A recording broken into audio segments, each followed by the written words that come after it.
Bom, hoje é dia 23 de abril de 1970. Nós estamos aqui em algum lugar do interior de Oklahoma e vamos mostrar os lançamentos da linha Chrysler de 1970. Na verdade, os lançamentos foram no final de 69, né? Então a gente vai mostrar o que está disponível no seu revendedor Chrysler Plymouth em 1970. Começar aqui por essa Station Wagon top de linha Chrysler Town & Country 1970, motor 440, carroceria C, tudo que você pode imaginar. Ela tem bancos elétricos, tudo que você imagina elétrico, interior de garbo e elegância, ó, trava elétrica, vidro elétrico, banco elétrico, tudo elétrico. Só o motor que não é elétrico, que nós estamos em 1970, ainda não está nessa loucura de motores elétricos. Mas o resto é tudo elétrico, né? Eu preciso da chave. Ó, até a tampa da mala aqui é elétrica. Terceiro banco, né?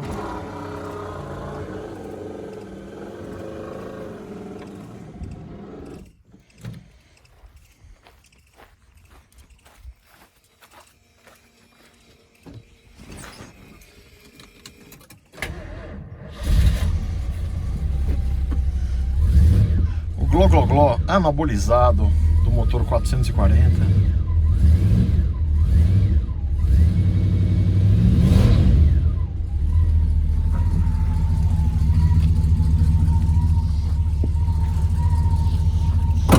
Tem alguma correia que está dando um barulhinho, mas isso é porque ela é tão nova.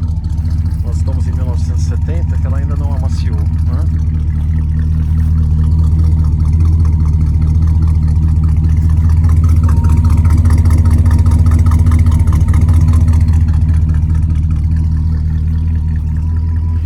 Bom, deixa aqui essa trilha sonora de fundo, né? E aqui do lado nós temos um Plymouth Roadrunner 1970 na cor Ive Green. E esse carro com motor 383 automático. O pacote de entrada do Roadrunner, né? O 383 com o câmbio 727, um carro realmente para performance, porque ele não tem nada, né? Banco inteiriço, não tem conta-giro, não tem nada. É um motor Big Block e that's it, né? Nós vamos mostrar as outras opções, depois a gente vai contar a história desse carro. O pessoal gosta que faz a buzina, né? Vou contar a história também do licenciamento da Warner Bros, né? A Chrysler pagou para Warner Bros. Para dar o nome de Roadrunner, né, que é o Papaléguas, para esse carro, para usar as imagens do Papaléguas no carro, isso aqui tudo original de fábrica, né? E mais do que isso, para usar a buzina que faz. De novo? Só se você curte o vídeo aí, que eu buzino mais uma vez. E o coiote tá aqui, ó. O coiote tá aqui esperando Papaléguas passar. Bom, agora nós vamos contar, é tanto carro, tanta história, né, que até pra gente organizar a cabeça aqui não é muito fácil. Vamos ligar a Town & Country antes que aquela menina maluca do How dare you venha reclamar conosco, tá?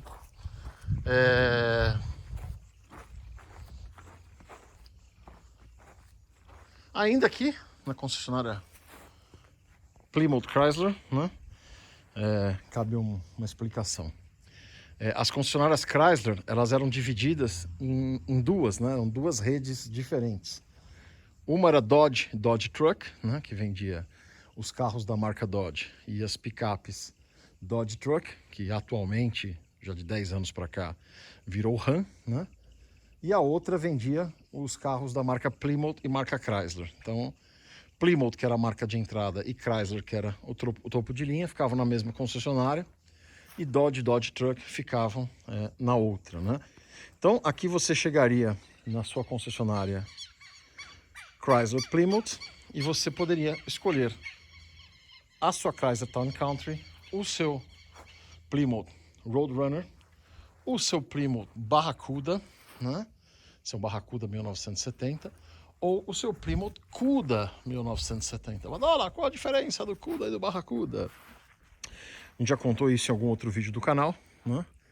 Mas basicamente o Barracuda era a versão básica, a versão normal, e o Cuda era a versão esportiva do mesmo carro, tá? Se você saísse da concessionária Plymouth Chrysler, né, e você fosse para a concessionária Dodge, você podia comprar um Dodge Challenger como este, um Dodge Challenger RT SE. RT SE? Sim, RT SE. Como este Hemi Orange motor 383, tá? Basicamente, nós vamos falar, isso aqui é um carro que o pessoal pedia muito, né? O pessoal às vezes ficava até bravo, mas olha, já vimos esse carro tantas vezes, você não mostrou o Challenger. O Challenger estava lá no fundo, estava com probleminha de carburação que o Rafa resolveu, né? E basicamente eu vou fazer um outro vídeo falando só desse carro na sequência. A ideia aqui é mostrar um pouco os modelos 1970. Mas para não deixar você sem resposta, por que que ele é um Challenger RT SE? RT era um pacote de performance, né? RT Road and Track. E SE era um pacote de luxo. E esse carro tem os dois, né? Então ele tem tanto o pacote RT como o pacote SE. É um carro relativamente raro. Os RT SE saíram só em 1970, 2.000 e poucos carros produzidos. A coisa que mais chama atenção no RT SE é o vidro traseiro reduzido, né? Ao invés dele ter um vidro traseiro normal, como desse Cuda, ele tem esse vidro diminuído, né? Como a gente conheceu aqui no Brasil nos Ford Landau, né? Pegavam o Galaxy, botavam uma coisa para diminuir o tamanho do espaço para o vigia, colocava o vigia e dava o acabamento com o vinil, ou seja, não dava o acabamento, né? E metiam o vinil por cima, tá? Aqui a gente tem representantes de 3 carrocerias Chrysler. O pessoal que gosta dos carros da Chrysler do Brasil, como esse que vos fala. Esse que vos fala que ainda não tinha nascido em abril de 1970, estava nos últimos meses de gestação. Os dojões, né, que o pessoal fala barca, gigante, grande, era a menor carroceria que existia na Chrysler naquela época nos Estados Unidos. É a carroceria A, né? Aqui a gente não tem nenhum da carroceria A, mas aí você tinha a carroceria B, que é a carroceria do Roadrunner, né? E na linha Dodge, né? Do Charger e do Super B, dos Coronet Charger Super B, que ele é um carro com porte bem maior, né? do que o Dodge Dart que a gente está acostumado. É realmente bem maior, tá? Não só em comprimento, mas principalmente em largura. O Dodge Dart é um carro compacto, né? Um carro estreito. Ele tem apenas 1,80 m de lateral. Esse carro é um carro realmente de outro porte. Mas ele não era a maior opção. Você tinha a carroceria A, B e a carroceria C. Carroceria C, full size, né? Vinha nos Chrysler New York, nos Newport, a cada ano tinham algumas variações diferentes, né? E aqui, no caso, na Town & Country. Ah, era grande assim porque era perua? Não, ele podia ser um coupé como esse, né? Você pega o Chrysler 300 Hurst 1970, ele tem praticamente esta carroceria, só que na versão coupé, né? Para um carro 2 portas, um carro com pretensões esportivas. Então realmente ela é muito grande, né? Essa carroceria fuselagem, lembra a fuselagem de um avião, essa curva externa dela. Esse carro vocês já viram no canal, né? O carro que foi restaurado aqui. Mas aqui, ó, ela tem bons centímetros a mais do que o Roadrunner. Vamos ver se as frentes estão alinhadas, pra gente não... Sim, as frentes estão mais ou menos alinhadas. Ela está um pouco na frente ainda. Ela ainda está um pouquinho na frente do Roadrunner. Então ela deve ter aí seus 40 centímetros a mais do que o Roadrunner, que já é um carro bastante grande, tá? Carroceria A, carroceria B e carroceria C, tá? 1964, a Chrysler inaugura o segmento dos muscle cars com o Plymouth Barracuda. Alguns meses antes que me xingue, alguns meses antes do lançamento do Ford Mustang. Acontece que aquele Barracuda era um Barracuda na carroceria A, na plataforma A, né? E não era um carro bonito, ele tinha uma traseira interessante, com vidro curvo e tal, mas ele tinha uma frente, aquela frente de Valiant meio pobrezinha, né? Então não fez muito sucesso. E quem ficou famoso por ter inaugurado a classe dos Pony Cars foi o Ford Mustang. Então, o primeiro Pony Car foi o Barracuda, mas não valeu muito, né? O pessoal tem hoje o Mustang como isso, apesar do Barracuda ter saído alguns meses depois. O Barracuda passou por uma segunda geração, então 64, 65, 66 é aquela geraçãozinha velha com cara de Valiant. Aí 67, 68, 69 ele já tem uma cara de Dart meio alongado, né? Já ficou mais legal. Mas para 1970, a Chrysler prepara a sua carroceria E. A carroceria E para entrar de vez na briga dos Pony Cars. E aí, para brigar com Ford Mustang e Mercury Cougar, Chevrolet Camaro e Pontiac Firebird, e o AMC Javelin também, vou falar dele, porque senão alguém vai falar, esqueceu do Javelin, né? A AMC era pequenininha, mas era limpinha, era de coração, né? E aí a Chrysler fez, na minha opinião, o mais bonito dos Pony Cars, só que chegou tarde na festa. A festa dos Pony Cars estava acabando, né? Você já tinha legislação sobre emissões cada vez mais rígidas, o preço dos seguros para esses carros estava cada vez mais alto. Vocês devem imaginar por quê, né? Sinistralidade devia ser uma coisa louca, né? E a Chrysler chegou atrasada com esse carro lindo, né? Com o Dodge Challenger e com o Cuda e Barracuda desta nova geração. Para o Cuda, né, para o Barracuda, para o carro básico, né, ele mantém o nome Barracuda.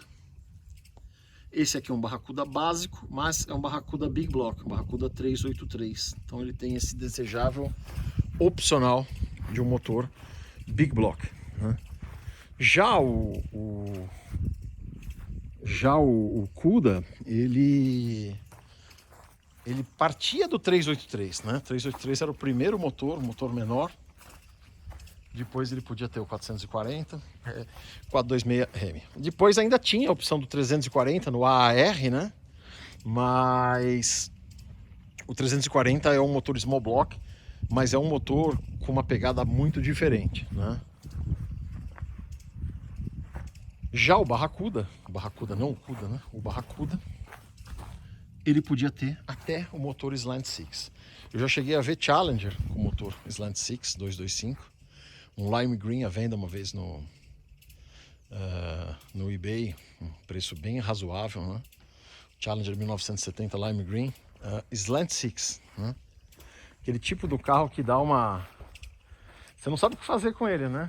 Porque meio frustrante um carro com esse visual todo, com o motor Slant Six, mas um carro de 1970 com motor matching numbers, numa configuração rara, você também não ia mexer nele e botar um Big Block para dentro, né?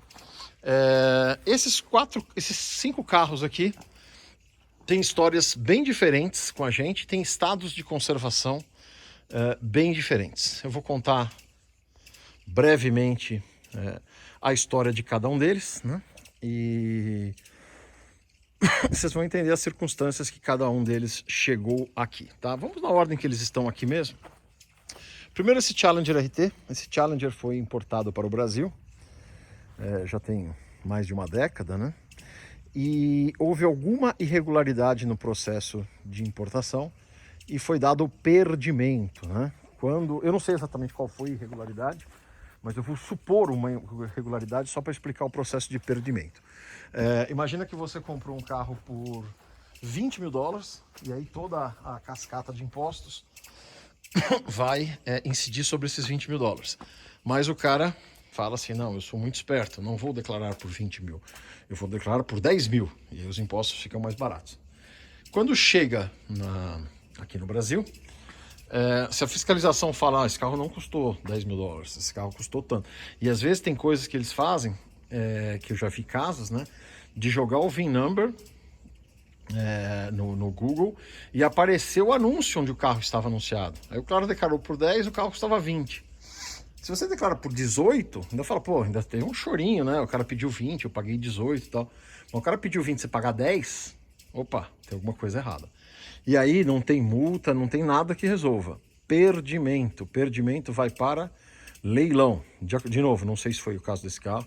Eu sei que esse carro foi perdido e foi para leilão da Receita Federal. Um amigo meu comprou esse carro, ele e o irmão, né, compraram esse carro. Usaram esse carro durante algum tempo, né, chegaram a vir aqui no museu com esse carro, uma vez numa visita. Vieram, então esse carro veio passear aqui antes de ser da coleção. E aí, em algum momento, eles queriam se desfazer do carro. Eu tinha um Dart 71 vermelho etrusco que eu tinha comprado. Ele queria o Dart vermelho etrusco. Eu dei o Dart vermelho etrusco, mais um dinheiro, mais umas prestações das Casas Bahia, mais uma gaiola de passarinho, não sei o que tal. Fizemos um bem bolado e ele veio para a coleção. Esse carro é um carro que pegou muito preço nos últimos anos, então foi a chance que a gente teve de trazer esse carro para cá, né? Foi num negócio desse com um amigo, né? Parceladinho, botando outro carro no meio e tal. E é um carro que eu gosto muito. Para mim, o Challenger 70 e o Charger 68 são os carros antigos, em termos de design, mais bonitos aí que já foram fabricados aí, que estão na coleção. Na sequência, eu estou aqui vendo ver um negócio, uma pausa para um comercial. Vamos pegar um café aqui.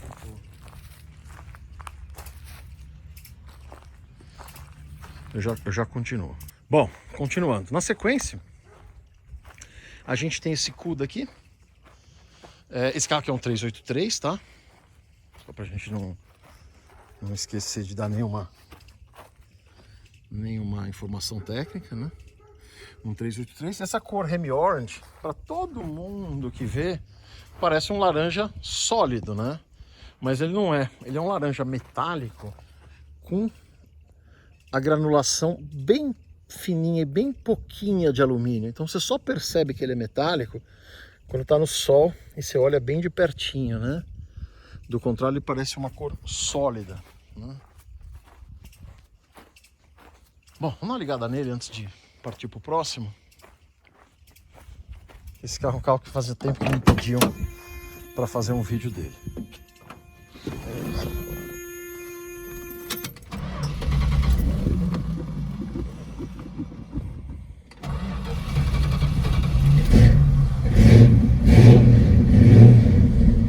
Quem acompanha o canal há mais tempo já ouviu dizendo que a nossa CUDA, que é o próximo carro que eu vou falar, ela tinha de plaqueta o painel Rally. Em algum momento alguém garfou esse painel Rally, que é super cobiçado dela, e colocou o painel que está lá.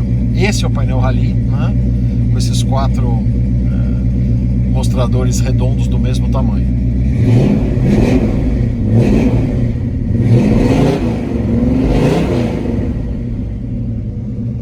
Esse carro veio exatamente como está, né? O acabamento da SE, as imitações de madeira e tal. Esse carro veio exatamente assim.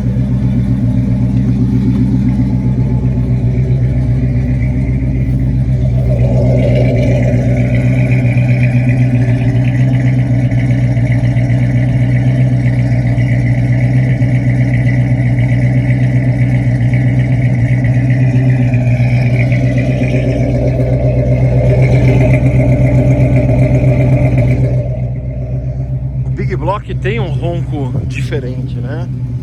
É um ronco mais grosso, mais... Bom, antes de começar a contar a história da CUDA, vou ligar a CUDA também. Aí vai ficar uma sinfonia do 383 e o 440. Aí vocês vão dizer, como falava o Décio Pitinini, Carro número 1, carro número 2.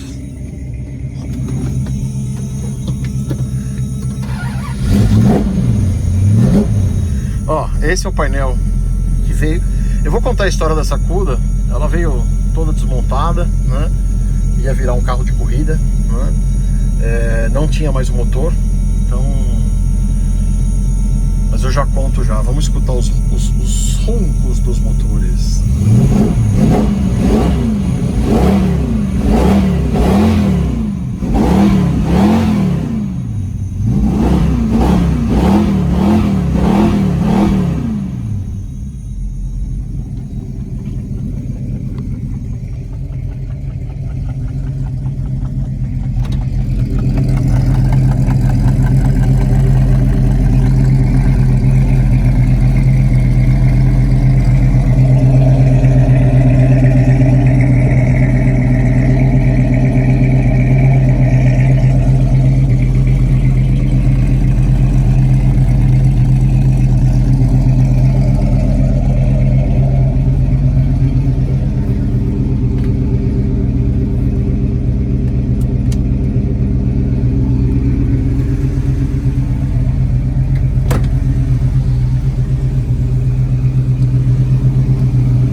Às vezes eu fico nessa, acende a luz, apaga a luz, tal, porque é a primeira vez que eu ponho esses carros todos juntos, né?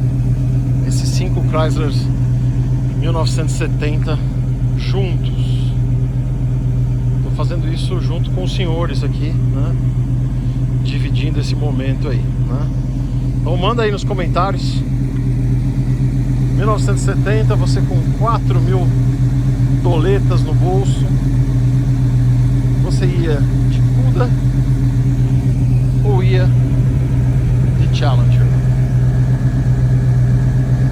Tem muita coisa para falar desses carros. Rendia alguns vídeos aqui, mas eu tô com o tempo meio escasso e então vou colocar tudo num vídeo só, tá? Essas cigarras são meio chatas, né?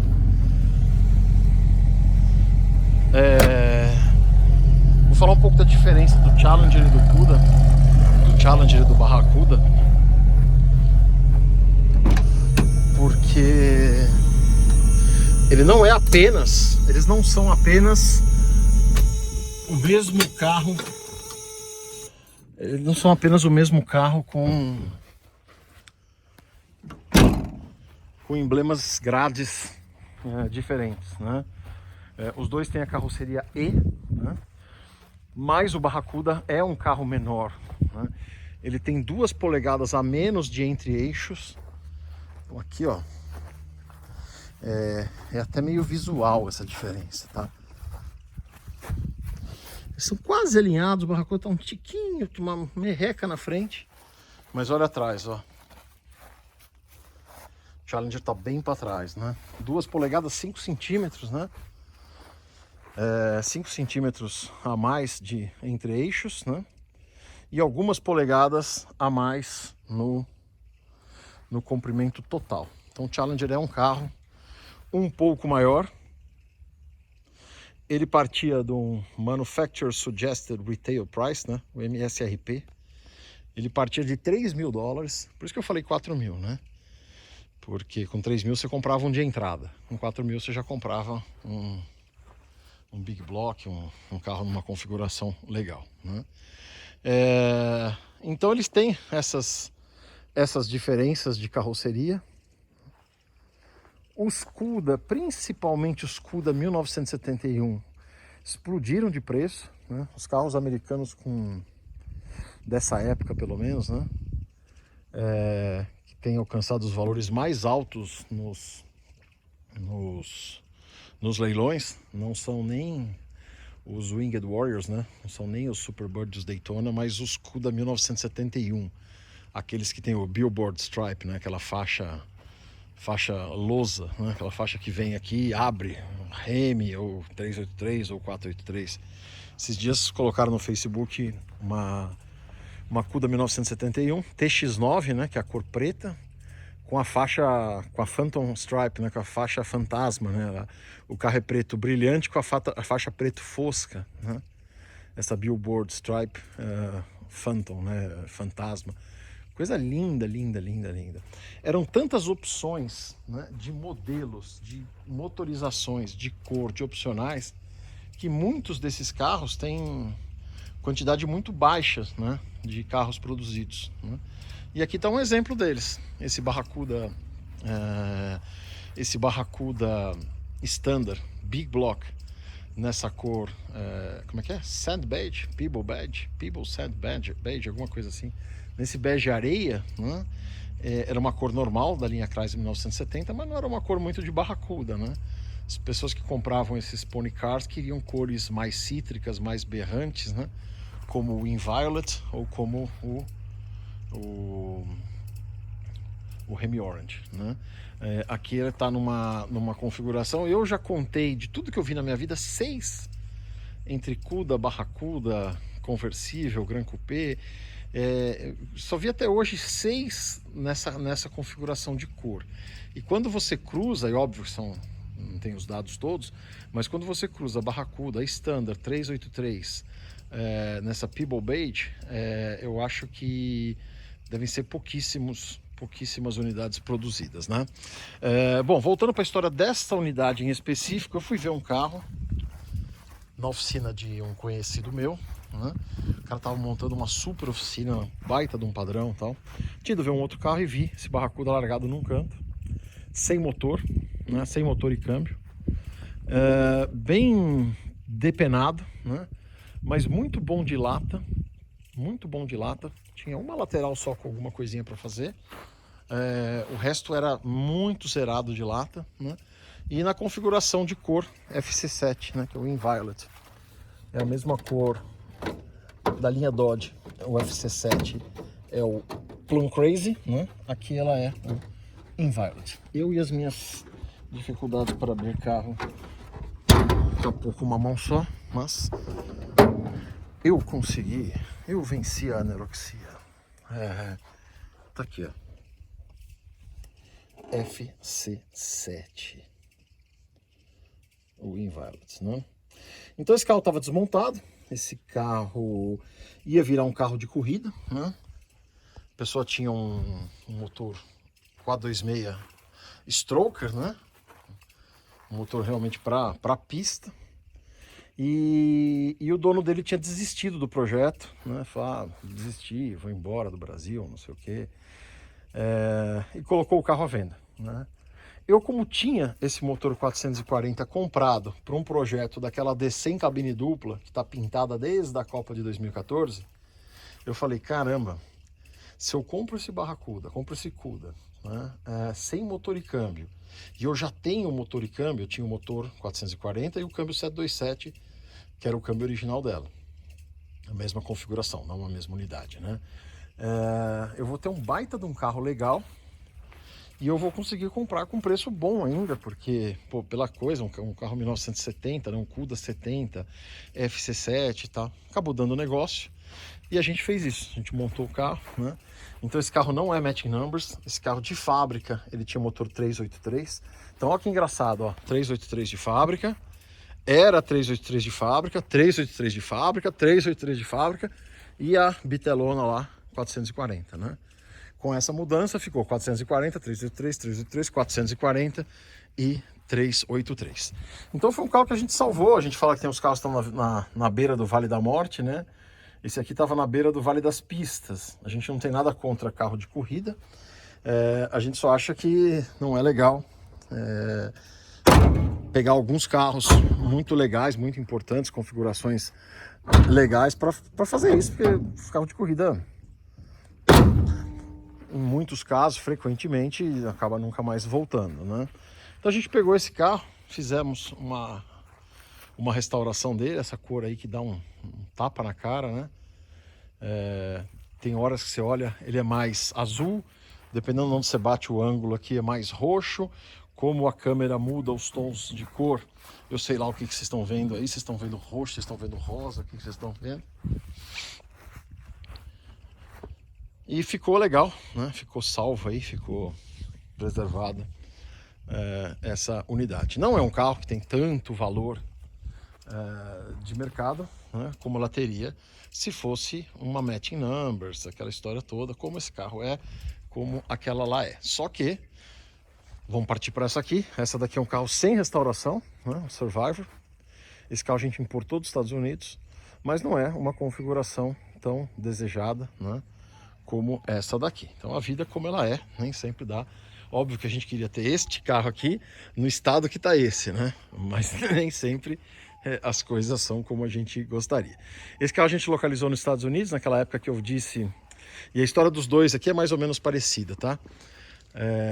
2010, 2011, aconteceram algumas coisas ao mesmo tempo, né? Estados Unidos na crise pós-Lehman Brothers, os preços despencando, economia realmente no marasmo, né? Os preços caindo, estava muito fácil de fazer negócio naquela época, era perigoso mandar oferta porque normalmente as pessoas aceitavam. O dólar estava baixo, a maioria desses carros entrou aqui com dólar de 1,58, 1,60 e o governo federal não tinha majorado o IPI em 30 pontos como fez, sei lá, em 2013, não lembro exatamente qual ano. Então tava bom, né, de trazer os carros, e foi quando a gente trouxe, né? Também eu estava num momento profissional super bom, né? O melhor momento profissional que eu tive foi naquela época. Então se juntou várias coisas ao mesmo tempo, e por isso que a gente conseguiu trazer alguns carros importantes para a coleção. O caso desses dois, tá? Esses outros três não, esses outros três são as histórias diferentes, mas as que eu tô contando. Então esse carro aqui a gente viu ele anunciado, né? Um carro de segundo dono. Carro muito novinho, tem 85 mil milhas originais, tudo de fábrica, né? Ao contrário daquele carro que a gente foi juntando, foram juntando e a gente acabou de juntar as peças que precisava, esse carro aqui ele é todo de fábrica mesmo. Esse carro é liso de andar.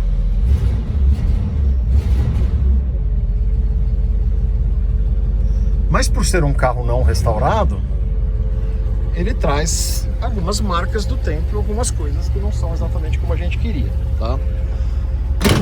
Primeiro ele tem isso aqui, ó. Isso aqui devia ser alguma trava de segurança, alguma coisa. O cara metia uma chave lá. A gente acha que nos Estados Unidos não roubavam carro, né? Mas ó, o cara teve que botar um...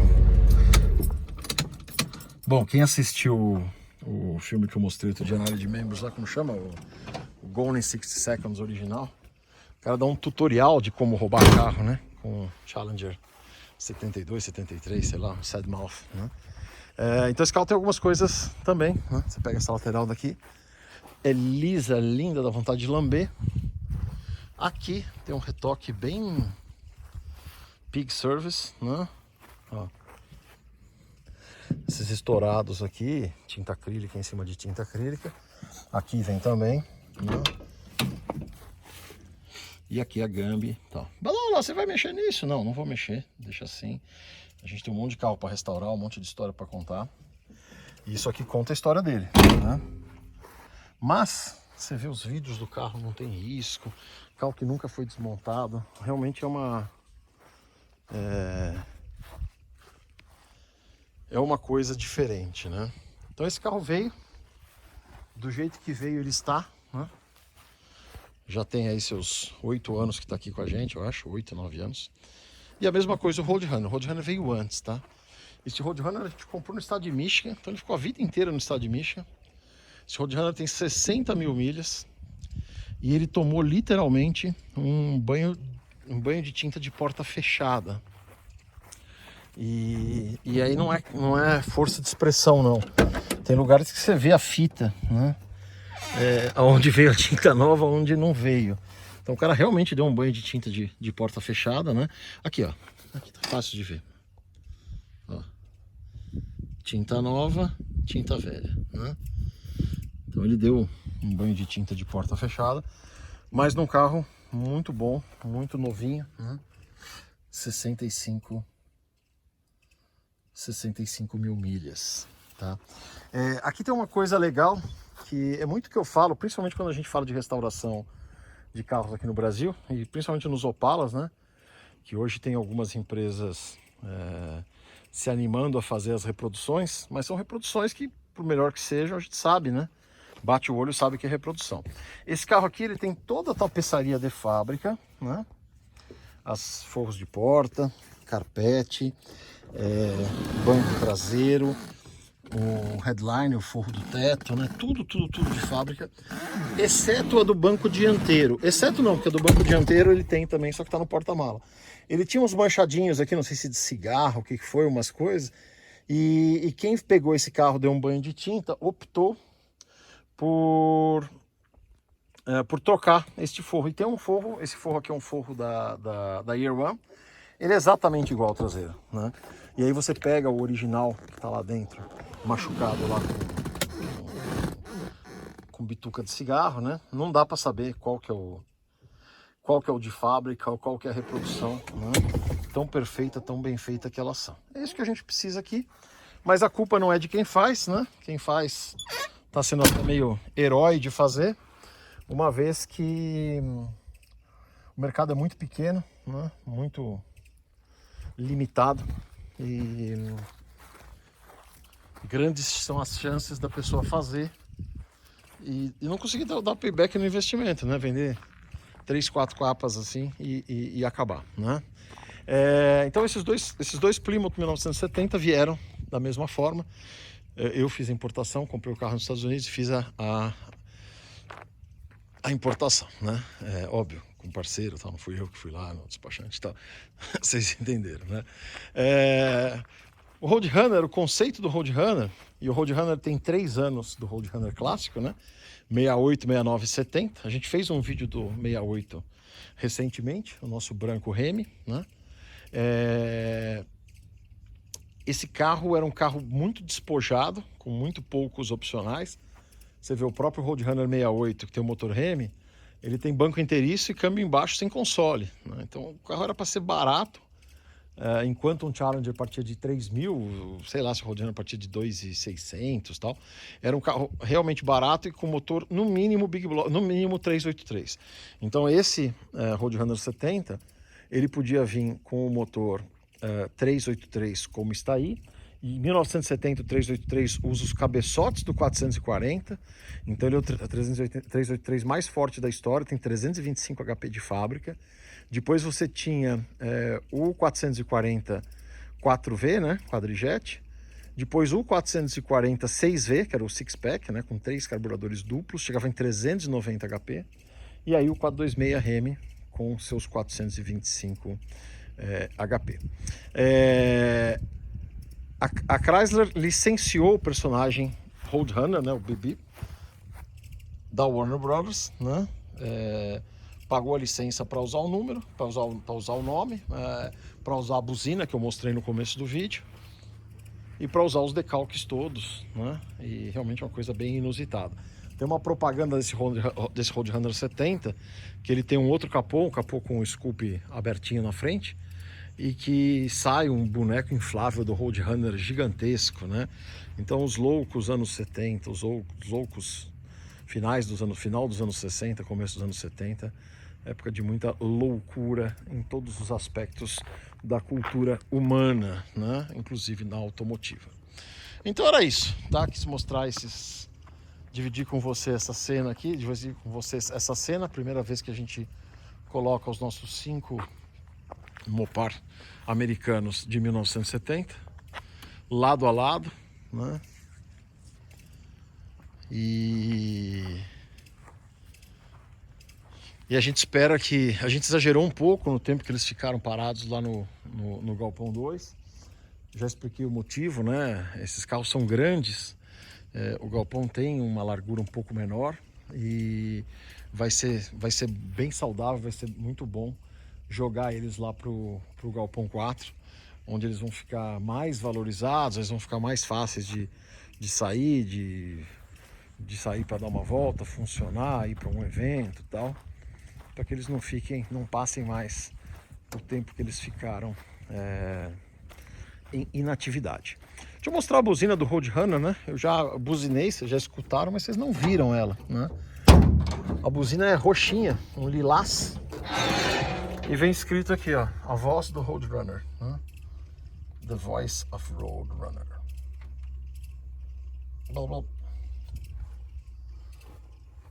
Aqui, ó, 383 Roadrunner Engine. Carro todo originalzinho, cofre todo de fábrica, tudo original.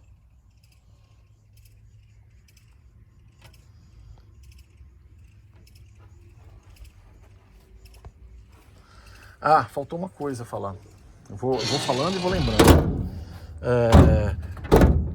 Quando a Chrysler lançou a carroceria E, o que é a carroceria E, né? Então, quando a gente fala A, B, C, A a pequena, B a média e C a grande, né? Beleza, oligofrênico. Quando a gente fala da E, sempre teve uma discussão muito grande, né? Se a E é uma A alargada, porque ela tem mais ou menos o comprimento dos nossos Dodge Dart, mas ela é bem mais larga, ela é bojudona, ou se ela é uma B encurtada. E ela não é nem uma coisa nem outra, né? Ou um pouco de cada coisa, né? Ela tem o entre-eixos, né? da plataforma da carroceria A. E aí você tem variações de entre-eixos. Já falei que o Cuda e o Challenger tem entre-eixos diferentes, né? Na plataforma A você também tinha entre-eixos diferentes para as carrocerias, para as versões de carroceria. Mas grosso modo você tem o entre-eixos da carroceria A e você tem a largura da carroceria B. Inclusive a parede de fogo desse carro, né? A parede de fogo desse carro, ela já é a parede de fogo do corpo B, só que do corpo B do ano seguinte, de 1971. Então já é uma salada mesmo, eles juntaram um pedaço de um com um pedaço de outro. Fui abrir o cofre aqui, mas ele tem um mecanismo, ela tem cabo. Esse carro devia estar em algum lugar meio perigoso nos Estados Unidos, porque ele tem trava, ele tem trava interna do capô, ele tem aquela outra trava lá. Ó, essa parede de fogo aqui, ela já é a parede de fogo da carroceria B de 71, antecipada em 1970, né? E aí o Roadrunner, outra coisa que eu deixei de falar, o Roadrunner 1970, ele é o terceiro dos clássicos, né? 68, 69 e 70. Aí em 71 vem aquela carroceria comprida, cock bottle, que eu particularmente não sou muito fã. Mas até em 71 você ainda tinha carros importantes, né? Como tem um Hemi Roadrunner 1971 aqui no Brasil, lindo, lindo, lindo. Carro que, até onde consta, é um de dois, um grafite metálico que foi para Lindóia, sei lá, uns 7, 8 anos atrás.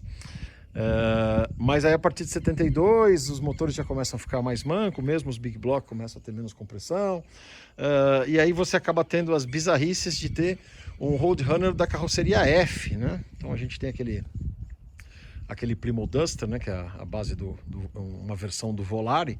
Você tem Roadrunner da carroceria F, e aí a coisa já acaba virando apenas um kit de decalques, né?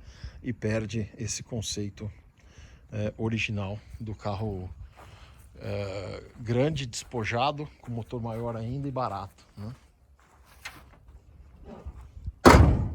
Bom, para fechar,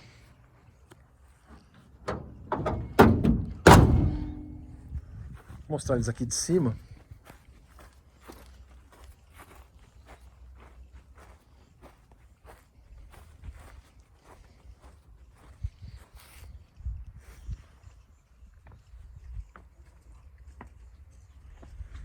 Mostrar eles aqui de cima. Pedir para que os senhores se inscrevam no canal, assine o sininho das notificações, já que a gente tem soltado vídeos com uma frequência bem grande, às vezes em horários diferentes, né? E se você gostar muito do conteúdo que a gente faz, seja membro do canal. Na descrição embaixo tem o link para isso, beleza? Até a próxima, valeu!